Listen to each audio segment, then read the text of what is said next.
Salut! Dans cette vidéo, je veux te parler de dette.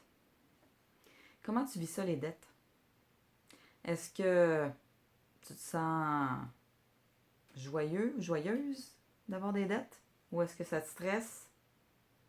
Est-ce que ça te préoccupe? Est-ce que ça t'inquiète? Est-ce que ça te met en colère? Est-ce que tu ressens de l'impuissance, l'inquiétude de ne pas être capable de rembourser tes dettes ou que ça te prenne une éternité? La plupart des gens que je connais vivent plutôt la deuxième série de ressentis par rapport aux dettes. Tu sais, je te parle régulièrement de conditionnement. Euh, je trouve ça fondamental de comprendre que dans la vie, peu importe comment on vit les choses, ça vient toujours de nos conditionnements. Et j'ai envie de te parler d'où viennent nos conditionnements par rapport aux dettes. Alors en soi, une dette, il n'y a rien de honteux ou de problématique à ça. On n'a pas ce qu'il faut. Donc, ça peut être de l'argent, mais ça peut être autre chose. On n'a pas ce qu'il faut pour se procurer quelque chose dont on a besoin. Et il y a quelqu'un qui nous aide, financièrement ou autrement.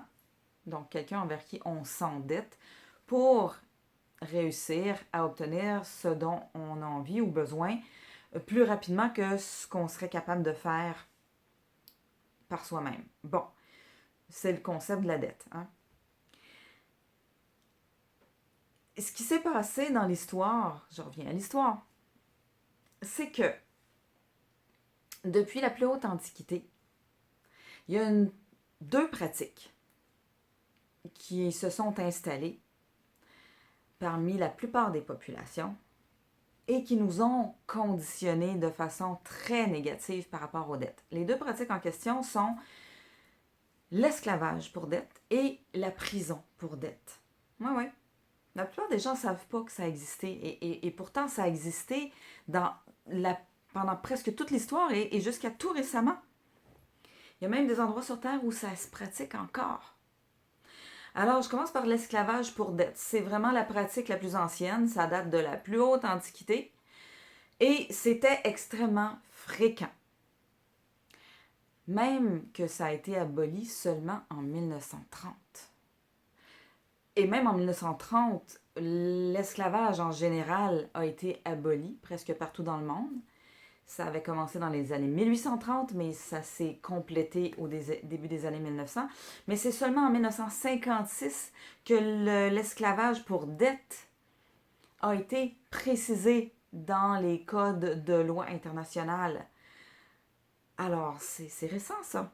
Ça fait même pas 100 ans que c'était encore considéré comme normal dans plein d'endroits dans le monde de devenir esclave pour dette. Donc, qu'est-ce que c'est devenir esclave pour dette? En fait, c'est tu te donnes toi, donc tu donnes ta personne euh, au créancier. Et en principe, l'esclavage pour dette, en fait, tu devais fournir ton travail, ton labeur, jusqu'à ce que tu aies remboursé ta dette. Le problème, c'est que dans la majorité des cas, les créanciers ajoutaient à la dette de départ les frais de subsistance de l'esclave. Donc, le logis, la nourriture, les frais de vêtements, de tout ce qui était nécessaire pour vivre, ça s'ajoutait à la dette. Donc, au fil des mois, des années. Ce qui fait que la plupart des gens réussissaient jamais à libérer leur dette et restaient esclaves toute leur vie. Il y a même souvent, dans beaucoup de cas, les enfants devenaient esclaves à leur tour à la mort du parent endetté. Donc, c'était quelque chose qui se passait de génération en génération. Une autre pratique qui s'est beaucoup faite, et particulièrement plus en Europe et depuis le Moyen Âge, mais jusque dans les années 1800, c'est la prison pour dette. Et ça a été particulièrement fréquent en Angleterre dans les années 1700-1800. Ça s'est pratiqué aussi dans beaucoup d'États aux États-Unis. Bien évidemment, les États américains, qui étaient des colonies au départ, étaient des colonies fondées par des Anglais. Alors, les gens apportaient les mêmes pratiques qu'ils trouvaient normales de leur pays d'origine.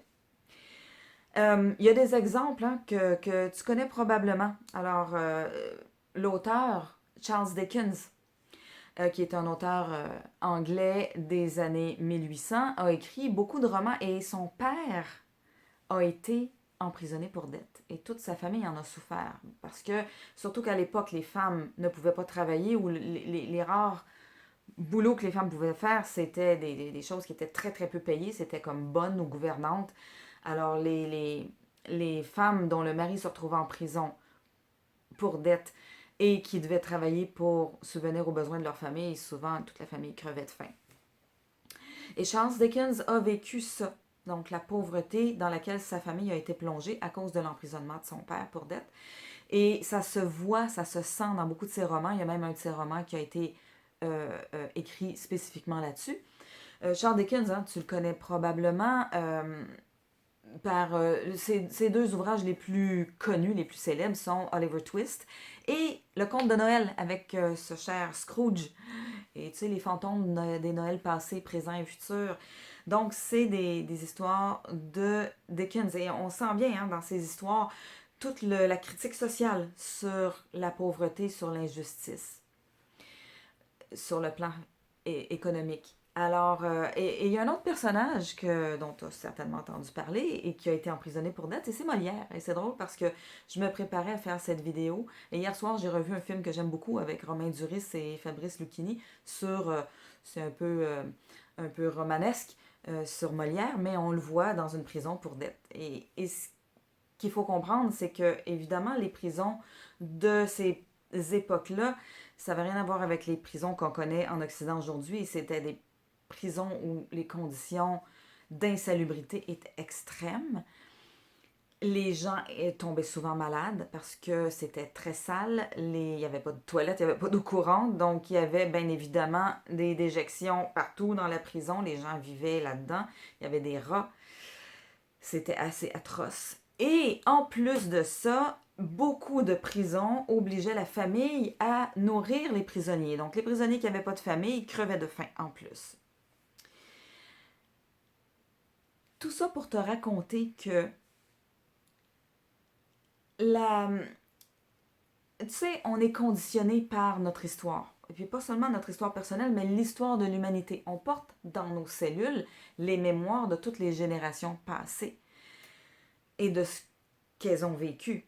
Donc, tu sais, aujourd'hui, quand on panique puis qu'on vit un stress au plafond parce qu'on est endetté, c'est très souvent fondé sur rien d'autre que tous ces vieux conditionnements-là. Même si aujourd'hui, on ne va plus en prison pour dette, on ne devient plus esclave pour dette. On continue à porter la gravité des conséquences de si on s'endette dans nos cellules. Et c'est le temps de faire le ménage là-dedans.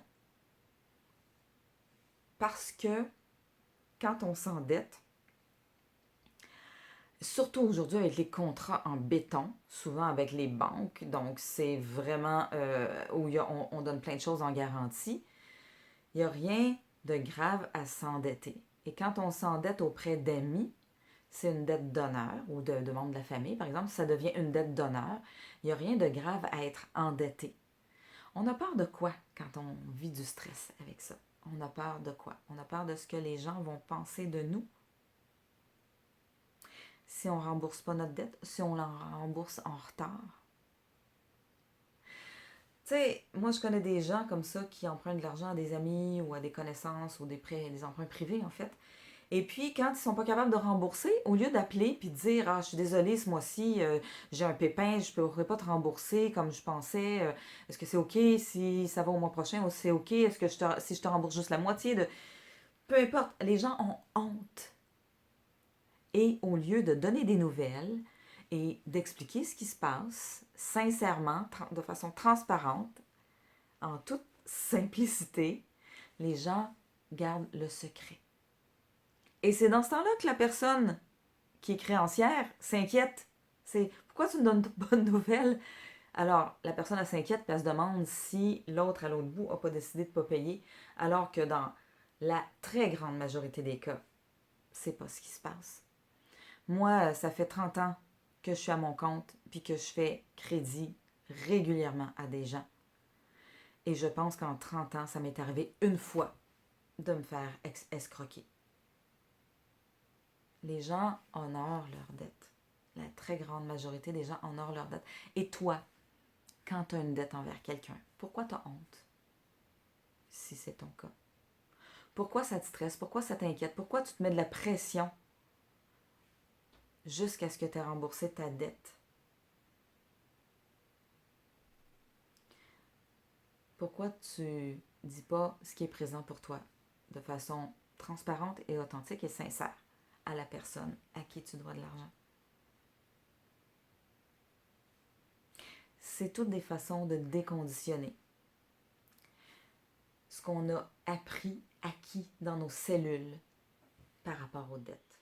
Alors, tu as peut-être écouté ma vidéo précédente que j'ai faite au début de l'hiver sur l'histoire de l'argent et le problème de l'argent-dette qu'on a actuellement. C'est-à-dire que l'argent qui est fabriqué par les banques nationales, qui sont des banques privées en fait, si tu te souviens bien, est fabriqué sur des dettes. C'est-à-dire que à chaque fois que n'importe qui encourt une dette auprès d'une banque, la Banque nationale a l'autorisation de fabriquer le montant en question en argent. Le problème avec ça, c'est que l'argent est fabriqué sur du vent, donc plus de valeur intrinsèque, mais l'autre problème, c'est aussi que l'argent pour payer les intérêts que tu dois à la banque quand tu fais un emprunt, là, cet argent-là n'est jamais fabriqué. Alors, le problème est beaucoup plus avec l'intérêt qu'avec la dette en tant que telle. Là, ici, on parle d'une dette personnelle. Maintenant, je te rappelle que l'argent dette est fabriqué quand tu empruntes de l'argent à la banque. Donc, double raison pour emprunter, si tu as besoin d'emprunter, de t'endetter, emprunter auprès de particuliers. Et ça a été très dévalorisé d'emprunter à des proches, d'emprunter à des amis, d'emprunter à des prêteurs privés. Pourquoi? Ben pour qu'on aille emprunter à la banque. Mais en fait, c'est une pratique beaucoup plus saine d'emprunter à des particuliers avec qui tu fais un accord un à un, directement avec la personne concernée et non pas avec un directeur de banque hypothétique que tu rencontreras jamais de ta vie, qui habite probablement même pas dans le même pays que toi. Alors, reprenons possession de ce que ça veut vraiment dire de emprunter de l'argent ou emprunter quoi que ce soit, en fait. Donc, d'être endetté envers une personne, d'avoir un lien d'honneur avec cette personne-là. Je te souhaite une belle journée, un bon déconditionnement et à la prochaine.